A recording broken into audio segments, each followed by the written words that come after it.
And new for you this morning on Daybreak, the Minnesota Secretary of State recently announced new resources available to help those with disabilities have better access to voting. So that includes voters who are deaf, deafblind, or hard of hearing. KIMT News 3's Madeline Watkins joins us live now to break down how these new opportunities will benefit those voters and how it'll impact Election Day. Good morning, Madeline.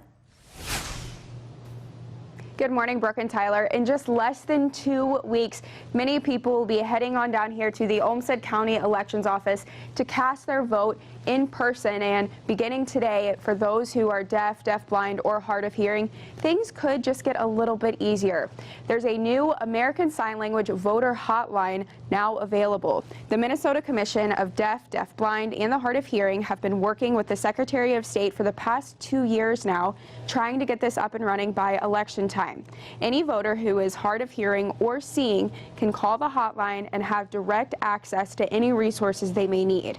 The Director of Community and Civic Engagement, Jesselyn Ackerman-Frank, tells me it's normal for the deaf community to be nervous to vote.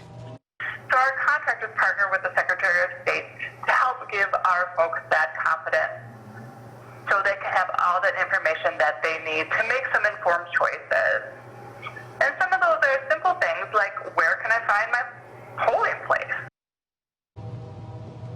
And this new hotline can actually bring in more voters now that they have the confidence to do so. And something that we can do as a community is have a pen or a piece of paper available and just have that patience to work with them and communicate with those who are hard of hearing to make sure that they understand it fully, especially when we're wearing masks. That can make communication even harder because they can't see our facial expressions. Live in Rochester, Madeline Watkins, KIMT News 3.